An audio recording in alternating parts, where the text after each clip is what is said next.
hello po sa inyong lahat. Good morning. Ako meron ng kuryente. Salamat naman. Inabot yata ng 4 na oras bago nagkaroon. Ngayon pupunta tayo sa studio. Tama-tama, magandang panahon. Maganda rin, hindi medyo maganda. Umuulan. Tapos ay magta-tricycle tayo ngayon papunta sa studio. Hindi ito maganda sa video kasi madilim. Kahit paanong ilaw, iba yung natural light. Importante hindi mainit. At sa loob ng napakaraming buwan na dumaan, parang ngayon lang ulit tayo nag 3/4 or long sleeved shirt. Kaya yun. Pero tayo pagkikwentuhan ngayon na masyadong importante. Sobrang importante at grabing importante sa ating lahat. Usapin na naman po ng magulang at anak. Huwag po kayo magkakakalas, dyan lang kayo.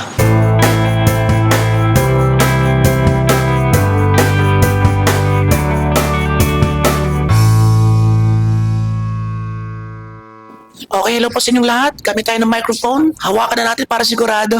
Kasi masyadong maingay. Tapos medyo mainit. So kahit medyo malakas ang hangin at may bagyo, ingat po kayong lahat. May bagyo po sa Pilipinas. Crising ang pangalan. Lalong-lalo na dyan sa Region 1, I think. Sa mga parteng Benguet, mga Nueva Vizcaya, Abra. Ingat po kayo dyan. At signal number 2.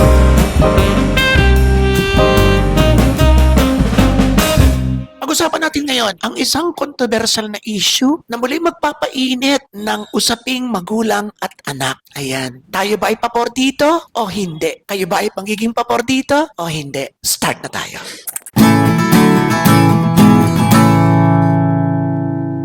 Usapin na ipinasa o ni-refile ni Senator Ping Lacson sa Kongreso, sa Senado. So, ni-refile, ibig sabihin, na-i-file na ito dati sa mga previous Congress. Wala akong makitang sagot kung bakit, kung ano na nangyari, kung anong update, bakit hindi ito na-approve, or bakit ni-refile, anong nangyari dito sa unang filing, mga ganun. So, wala talaga, wala akong makita. But anyway, bigyan ko kayo o pag-usapan na natin ngayon ng bonggang-bongga ang usaping ito. Ano ba to? Ayan, so dito na natin puntahan at hindi ako makapasok sa aking laptop. Eto, basahin natin sa inyo.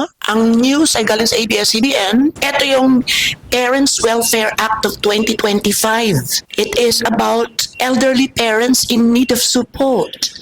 Pa-British. May file a petition asking the court to order their children to provide them with assistance. Yun. So, may mga, I think, criminal liabilities, mga kaso-kaso. Kapag pinabayaan mo ang mga magulang mo o ang lolo't lola mo na nag-aruga sa'yo. Eto mga detalye.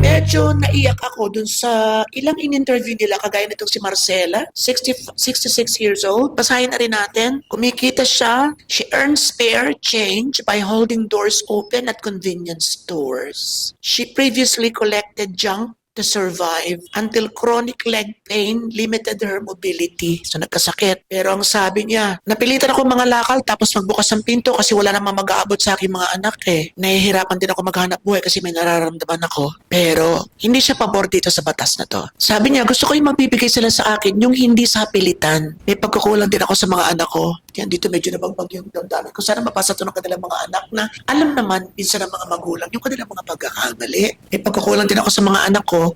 Ngayon po parang masama ang loob nila sa akin. May pamilya na rin kasi sila. Kung gusto nila magbigay, salamat. Kung hindi, gumagawa na lang ako ng paraan para mabuhay ko ang sarili ko. Etong isa naman, hindi rin pabor. Andrew Ronquillo, 24 years old, bata pa to. Hindi ako pabor, especially doon sa pagkikriminalize sa mga anak. Kumbaga, para mong isinasabatas yung utang na loob. I'm lucky enough to grow up in a family na very nurturing and very loving, and gusto ko rin talaga makapag-give back sa kanila. It should be out of love, not out of fear, na baka maparusahan ka ng batas. Yun. Meron din namang isa dito, si Orlando Conan, 70 years old, na halimbawa inabandon kami ng mga anak ko, napakasakit. Dapat lang napanagutin sila kasi pagkatapos silang tulungan, tapos lumaki na sila, iiwanan ka na lang bigla. So sang-ayon din ako. may pag-aalinlangan because of the din. Sasang-ayon din ako. Kung gano'n naman ang magulang mo, wala naman trabaho, normal lang po yung tulungan yung mga magulang, sabi ng kanyang asawa. Ano bang kaso kung di mo tulungan ang iyong mga magulang o ang iyong lolo't lola? Kasama po ang pag-aalaga ng lolo't lola. So, eto po yun. Eto, a failure to provide financial support to elderly parents for 3 months without a valid reason could result in up to 6 months in jail or a 100,000 peso fine. Abandoning parents in need of care may lead to a penalty of up to 10 years in prison and the fine of 300,000 pesos. Nakakapalunok. Kasi dito papasok yung paano kung hindi kaya? Paano kung mapagmahal ako sa magulang ko pero hindi ko rin kaya? Paano kung ang dami ko rin responsibilidad na gusto ko man silang tulungan? Paano naman yung future ko? Ito maaaring ito yung iniisip ng iba. Ano pag ganun? Ano ba? Ano man sagot ni Lacson tungkol dito? Meron din. Eto.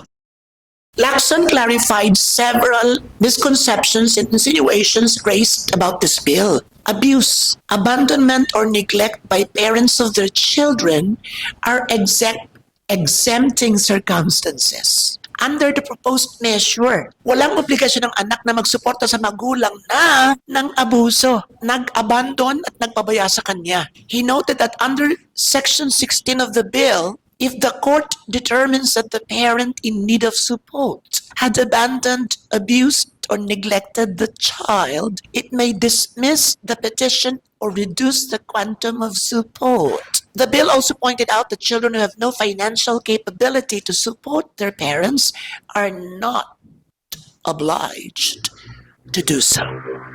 Yun, okay. Pero ang hirap piliin o matrabahong salain kung sino yung may kakayahang magsuporta depende sa kanyang kita. For example, I'm earning 40,000 pesos or 50,000 na above average sa siguro yun sa pangkaraniwang manggagawa. 3 anak ko, isang nagka-college, 2 high school. Ang asawa ko pa, ang mister ko, pasulpot lang sa trabaho. Iba pa, part-time. May matitira siguro, 3,000 for 5. Mga ganun. Sa isang buwan na pwede mong isubi or i-save para din naman sa future na iniisip mo para sa sarili mo. Paano? Parang medyo mahirap. Hindi lahat ng may magandang kita ay kaya. Ang sa akin kasi, dapat hindi na umabot dito eh. Punta muna tayo rin sa realidad. Maraming mga, nung nagkaroon ng tunggalian, itong sino nga ito, itong ating Olympic champion at ang kanyang nanay. Bakit nakalimutan ko yung pangalan? National figure, nakalimutan ng pangalan. Ay nagkaroon na ng tensyon ng relasyon magulang-anak. Maraming mga galit sa mga magulang o galit sa pag-aaruga ng anak sa magulang o hindi pro-love your parents ang kanilang peg. Ang naglalagay pa o nagpo-post sa mga pictures ng mga magulang na sinaksak ang anak or magulang na inabuso ang kanilang mga anak o minamaltrato ang kanilang mga anak. So gumaganti naman yung mga mapagmahal sa magulang na may mga anak din na grabe ang ginawa sa magulang Merong sunog-sunog pa, di ba, ang kanilang magulang or sinapak ang kanilang ama or di ba? So dapat hindi umabot doon kasi magkakalabasan lamang. Yan naman ay parehas na mayroong mga nagagawa hindi tama sa bawat isa. May mga magulang na naging masama sa anak at may mga anak na naging masama naman ang ginawa ng kanilang mga magulang sa kanila. Still, naniniwala ako na hindi obligasyon ng anak na suporta ng magulang. Pero para sa mga anak na wala nang pagmamahal sa kanilang magulang, dapat magbigay ng kahit 1% na espasyo. Kasi na ba naman yun? Para lamang sa pagkilala sa katotohanan na wala tayo ngayon kung hindi dahil sa ating mga magulang na biniyayaan ng punla ng Panginoon para tayo ilabas. Yan ganda-ganda ng mundo. Siguro I'm speaking for those children na maganda pa rin yung tingin sa mundo up to now kahit maraming problema. Hindi mo rin masisisi kasi yung mga talagang nagdidilim na at mga gusto nang mawala sa buhay na sabihin ito, na ito kanilang maging pananaw dahil na rin siguro napapunta sa laro, dahil na rin sa kagagawa ng magulang. So dapat walang judgment. May mga magulang na hindi naging mabuting magulang sa kanilang mga anak dahil sa kagagawa ng anak. At mayroong mga anak naman na hindi naging mabuting anak sa kanilang magulang dahil sa grabing dinanas sila sa kanilang mga magulang. So, nasa kwento yun ng buhay ng bawat isa sa atin. Ang sa akin lang, kung may nagawang masama ang magulang, hindi ka wala ng pagmamahal kapag ipinakulong mo, ipahuli mo, o iparehabilitate mo, ipagamot mo, hanguin mo sa kanilang kinasasadlakan. Hindi naman lahat ng mga magulang na naging masama ang ginawa sa'yo ay nasa kanilang katinuan. Meron mga na under the influence of drugs or alak or maybe maybe mentally, diba? Naniniwala ako na walang individual na pinanganak na meron ng sama o kasamaan. I think good is innate sa ating lahat nung tayo isilang. So nagiging masama tayo dahil sa impluensya ng environment, impluensya ng ibang tao at kung ano-ano pa. Para sa akin, sa mga anak na totally itinakwil ang magulang, kahit ba naging gano kasama, at least 1%. Kasi kung talagang zero na, 100%, hindi na nga natin sila tutulungan, hindi ba natin direktang tulungan, hindi ba natin pakita ng pagmamahal. Yung makita natin na naging maayos, pwede naman tayong tumawag sa mga pwede yung pakihuli ang ama. Sobrang samaho dapat na siyang matuto ng leksyon. Hindi ka wala ng pagmamahal yun at hindi totally pag-abandon sa magulang mo because may ginawa ka. Tinulungan mo siya. In a way na negative man sa kanila, ayun ang paraan para magbago ka. Para sa akin, huwag duldukan ng anak. Kung hindi kayang patawarin, may iba pang pwedeng gawin para maisalba sila or manatili silang buhay. Kung kinikilala natin talaga yung katotohanan na sila yung nagbigay buhay sa atin na wala tayo kung wala ito. Diba? Ang ganda ng mundo. Yung iba napapatawad ang mga kaibigan, naging masama sa kanila. Napapatawad ang mga asawa na naging demonyo sa kanila. Napapatawad yung mga hindi nila kakilala. Nabibigyan ng grasya yung mga hindi nila kaano-ano, na hindi naman nila alam kung ano ba yung ugali din sa kanila. Tinutulungan mo, sinisharean mo ng blessings mo. Yung magulang mo na naging masama sa'yo. Bakit kahit konting, di ba, ayuda, nang hindi man direkta, di pa pwede namang sa iba. Or konting tulong. Diba? DSWD, baka naman po pwede, hindi ko rin po kaya. Baka naman po may magagawa tayo. May programa po ba kayo na pwede rin sa magulang kong naging bastos man sa akin? Gusto ko rin naman po maging maisaayos ang buhay. Diba?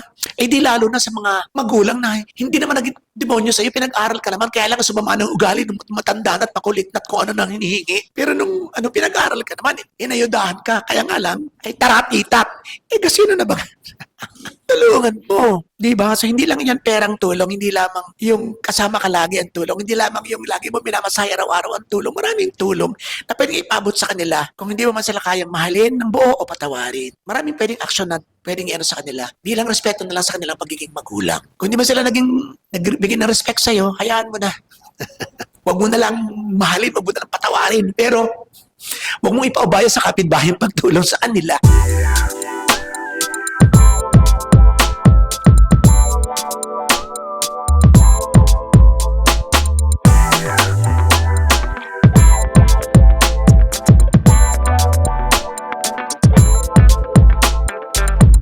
Kasi minsan may mga mabubuting tao, may mabubuting puso eh. Nakita mo, uubo-ubo yung kapitbahay mo, wala nag-aalaga. Apektado ka kasi yung puso mo. Andun yung emosyon mo. Abot-abotan mo. Mamaya mamamalayan mo. Yung ulam na para sa inyo na dapat eksakto lang nababawasan because gusto mong tumulong. Yung anak na okay naman ang buhay doon, bakit baga hindi tumulong? Gaano man naging kasama ang magulang? Yun ang para sa akin ha. Pero ayokong i-judge because naniniwala ko na may kanya-kanya tayong buhay, may kanya-kanya tayong dinanasan, may kanya-kanya tayong level ng pagmamahal, may kanya-kanya tayong pangunawa sa bawat bagay. Merong naniniwala sa Diyos at merong hindi. Merong objektibong pananaw at merong subjective. Merong may puso, merong matigas ang puso. Yun. So, hindi ko pinanghahawakan ng iba ko. Anong gusto nila, go. Yung sa akin lang, yun. Yun ay personal kong opinion nang walang pag-judge. Hanggat maaari, walang pag-judge. Now, alam ng lahat ng sumusubaybay sa akin, ako talaga ay pro love your parents. Na my advocacy is help your parents. Particularly yung wala na silang magawa at hindi na makakilos. Diba? Yung love yourself isabay. Hindi man pwede ibigay lahat ng pagkain sa kanila, hati-hati. Magtira ka pa rin sa sarili mo. Huwag naman yung latiti ka na, wala kang damit, bumili ka. Nagagamot sila, hindi ka nagagamot, huwag naman. Doon ako, pero huwag papabayaan ng magulang. Yun ang aking advokasya bilang isang individual. That's my personal cause na hindi mawawala sa akin. At hindi ko pinanghahawakan yung iba dahil yun nga may kanya-kanyang buhay. Nyaw. Nyaw na. Now, pabor ba ako dito? O hindi? Bilang isang kilala na naging mapagmahal sa magulang, pabor ba ako dito? O hindi? Hindi. Hindi ako pabor. Ayaw kong isabatas ito. Ayaw kong obligahin ang lahat dahil may mga dahilan. Puso na lang. And dapat iminumulat ito sa kabataan pa lang natin. Isama sa edukasyon.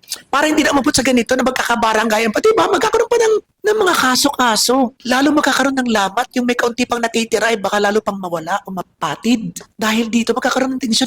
Tension din naman lahat.